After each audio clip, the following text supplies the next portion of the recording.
Pinuri naman ni Troy Rosario ang tibay ng loob ng Barangay Ginebra matapos nilang habulin at lampasan ng Phoenix Fuel Masters sa score na 102-93 sa isang dramatikong panalo sa PBA Season 50 Philippine Cup sa UST Quadricentennial Pavilion.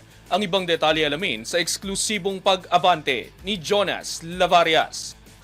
Sports Now. Sports Now. Exclusive.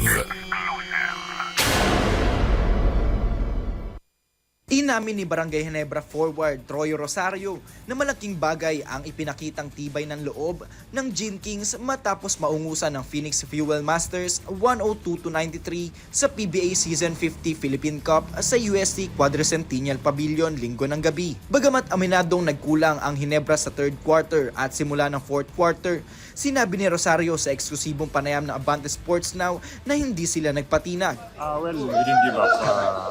Struggle kami third, tapos start ng fourth, pero breaks of the game, may momentum na nabuo kami nung fourth, kaya nagtuloy-tuloy. Isa sa pinakamahalagang sandali ng laban ay ang offensive rebound at layup ni Rosario sa 1 minute 23 seconds mark ng fourth quarter na nagbigay sa Gin Kings ng 93-91 na kalamangan, ang huling swing bago tuluyang iwan ang Phoenix. Para kay Rosario, bunga ito ng kanyang pagkahinog sa ilang taong paglalaro sa pinakamataas na antas ng basketball sa bansa. Tagal ko sa PBA, yun na talaga yung isa sa mga stay in the moment. Kasi anything can happen eh. Matipin ko, maribon ko, ma-shoot ko.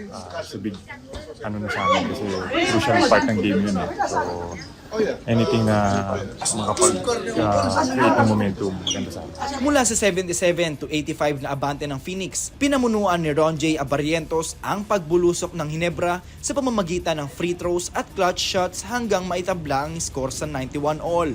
Sinundan ito ng putback ni Rosario, tres ni Stephen Holt at free throws ni Abarrientos upang tuluyang makuha ang panalo. Para kay Rosario, mas mahalaga ang tagumpay dahil nakatulong ito upang umabante ang kanilang posisyon sa standings. Malaking bagay itong panalo kasi medyo umangat kami sa standing. Nagkaroon kami ng chance ulit na makapasok sa...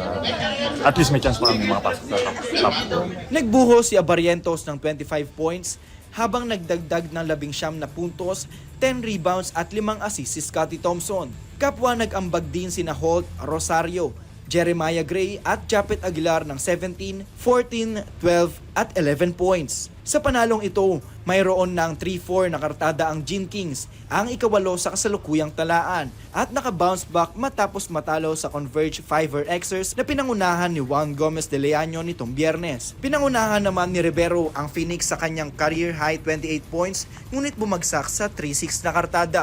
Ako, si Jonas Lavarias, Abante Sports Now na.